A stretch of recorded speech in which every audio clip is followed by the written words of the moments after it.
자녀 입시 비리와 사모펀드 의혹 등을 받는 조국 전 법무부 장관의 재판이 넉 달 넘게 멈춰 있습니다. 법원 인사이동 뒤에도 재판 날짜조차 잡히지 않고 있어 그 배경에 관심이 쏠립니다. 박수주 기자입니다.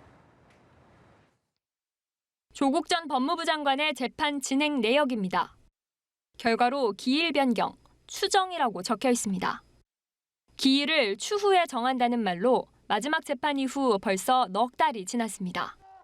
올해 1월 코로나 확산을 이유로 연기됐고 2월에는 법원 정기 인사가 있었습니다.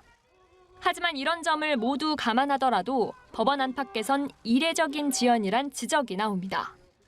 인사 이후 담당 재판부의 주요 사건들을 보더라도 50일이 다 되도록 기일조차 잡히지 않은 건 조 전 장관 사건이 유일합니다. 게다가 조 전 장관 사건 재판장은 전과 똑같아 심리를 이어가는데도 큰 지장이 없단 겁니다. 검찰은 재판을 신속히 진행해달란 요청서를 제출하기도 했습니다. 하지만 법원은 기일이 미뤄지는 데 대해 명확한 설명을 내놓지 못하고 있습니다.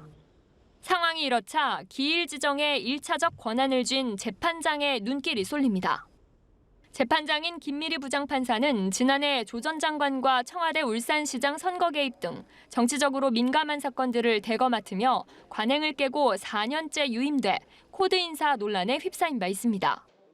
특히 웅동학원 채용 비리 1심에서 조 전 장관 동생에게 공범보다 낮은 형을 선고하고 조 전 장관에 대한 기소를 검찰개혁에 대한 반격이라 표현해 편향성을 의심받기도 했습니다. 반면 기소 1년 넘게 정식 재판도 열지 못했던 청와대 선거 개입 의혹은 같은 재판부 사건임에도 재판장이 바뀌자 곧바로 정식 기일이 잡혔습니다. 조 전 장관보다 2달 먼저 기소된 부인 정경심 교수는 다음 주 월요일 항소심 첫 재판을 받을 예정입니다. 연합뉴스 TV 박수주입니다.